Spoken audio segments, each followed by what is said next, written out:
Tonight on Bulldog Insider. Didn't look at the big picture, just kept going 1 week at a time, and to end it off like this. Mountain West champs, LA Bowl champs. We'll discuss this Fresno State football team that went from 1-4 to 10-4. We'll also talk about a past and future Fresno State Bulldog. Scott Bemis looks ahead to signing day. And what happened on this day in Bulldog history? Now, KC24's Bulldog Insider, presented by Fashion Furniture. The LA Bowl at SoFi Stadium. Fresno State against Washington State. The Bulldogs put their 8-game winning streak on the line against their third Pac-12 opponent this season. They won 29-6. Jake Haener passed for 280 yards and 2 touchdowns. Jordan Mims ran for 209 yards and 2 touchdowns. Reflect on things, but when you have guys like this who overcame so much and it meant so much to the program, Jordan Mims has been here since I was here a long time ago, right, and recruited him his very first year. I think we persevered, 1-4, not starting off too hot, knowing the talent that we have in, our room. It was just kind of tough, and, you go through those moments, and we kind of just stuck with it because we knew our goals were still at hand. We still had the chance to win a championship. We still had the chance to go to a bowl game.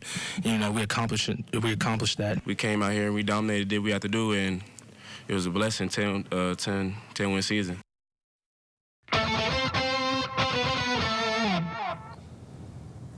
Time now for our Ultimate Insider, brought to you by Fresno First Bank. We are pleased to be joined by Marcus McMaryion, Dinuba native and Fresno State quarterback in 2017 and 2018. Marcus, Fresno State won the LA Bowl yesterday, 9th straight win for the Bulldogs to finish the year with a record of 10-4. Also, 4th straight bowl win. How do you think this season will be remembered?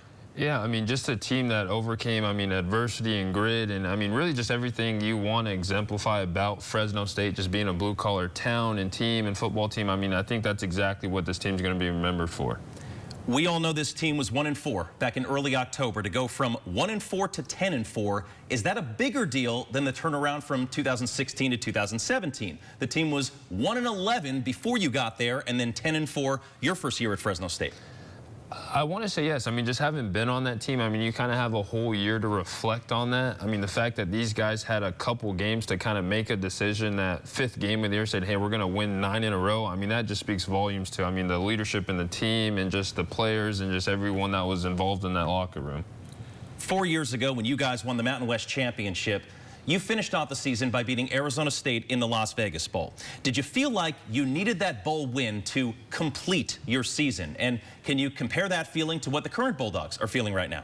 Yeah, we're kind of talking about it a little bit off air. You kind of win that Mountain West Championship, you're right on a high, but then almost at the same time, you're like, man, we really got to win this final game just so that we could go into the offseason, guys that are coming back the final year. Or if it's your last game, you want to end on a win. Just being a competitor, say, hey, my last game as a Bulldog, I ended that with a win. So how exactly did Fresno State beat Washington State yesterday? Jordan Mims, huge game. Was he the difference, or was it something or someone else?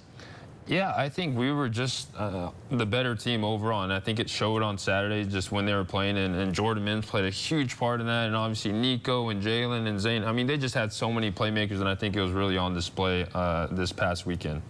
So Jordan Mims finishes the season with 1,370 rushing yards, 18 rushing touchdowns, a phenomenal year. Marcus, you played with him for 2 seasons. We speculated at the beginning of this season that he was capable of a year like this as long as he didn't get hurt. Had he never gotten hurt, is it crazy to think he might have been the best running back in Fresno State history? Yeah, I don't think that's a stretch at all. Just what he was capable of doing while I played with him, and he was young at the time. He was a freshman, and just him and Ronnie sharing the backfield, I was super thankful to have both those guys back there. It's like the 1-2 punch. Having them at the same time while I was playing, and just what he brings to the table. He's big, he's physical, he can make you miss, he can catch out of the backfield. He just does so much for the team. He's hoping, of course, to play in the NFL. A lot of guys are from this team. We see it all over the country, players opting out of bowl games to prepare for the NFL draft. Fresno State did not have any players opt out. What does that say about this team?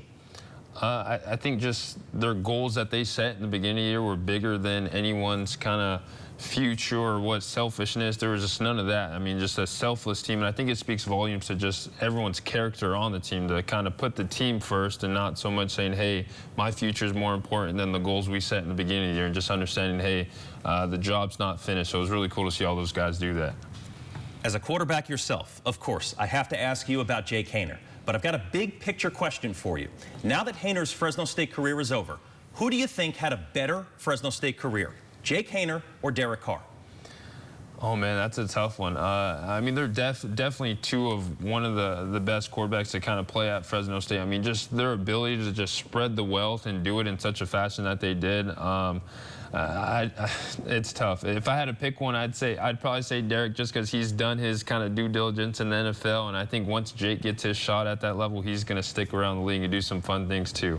Okay, well, speaking about the NFL, what's your opinion now on Jake Haener playing at that next level? Will he get a shot to be an NFL quarterback? I believe so. I mean, just his arm talent to kind of make all the different throws and all the different angles, and just, I mean, his leadership and preparation. I mean, you hear it all the time, but especially being a quarterback myself, you could see just how dialed in and focused he is coming into the games and his preparation, and it shows on the field how confident and calm he is, and I definitely think he gets a shot at the next level.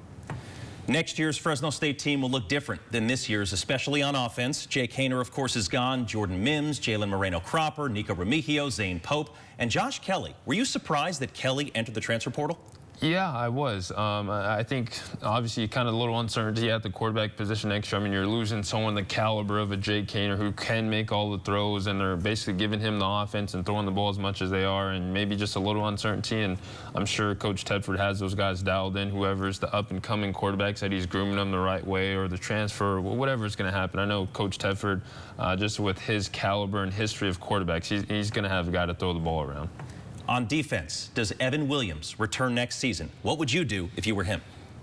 It's tough, you know. Those are the behind-the-scenes conversations that he's got to have with his family and kind of decide whether his health come into play, how healthy is his knee, does he need to come back? I know the NFL teams are going to really dive into that, and it's just everything about it to where I think he can have that conversation with his family and see what's best for him. So at 10-4. Should Fresno State be ranked in the final top 25 polls? What's your pitch? I hope so. And I think they should be 100%. I mean, as far as if you win your bowl game, I think you kind of have an argument to be in the top 25. I mean, you finished the season with the win, you earned the right to be in a bowl game, and you finished with the win. I think they should crack the top 25 for sure. Not to speculate on hypotheticals, but if this team does not recover that onside kick against San Diego State, the whole trajectory is different.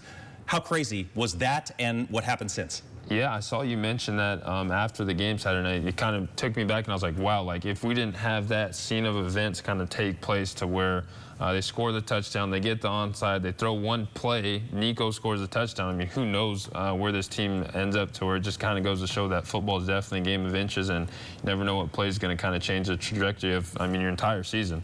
He's Marcus McMaryion, former Fresno State quarterback, Mountain West champion in 2018. Thanks for the time today, Marcus, and for the season. We appreciate it. Yep, thanks, Andrew. My pleasure. Up next on the Bulldog Insider, from Hanford to Fresno State to Fresno City, and now back to Fresno State. Scott Bemis has the story of Hayden Pulis. Next. The fashion furniture experience includes looking at a single sofa in 581 different fabrics and never leaving your home. It's cool.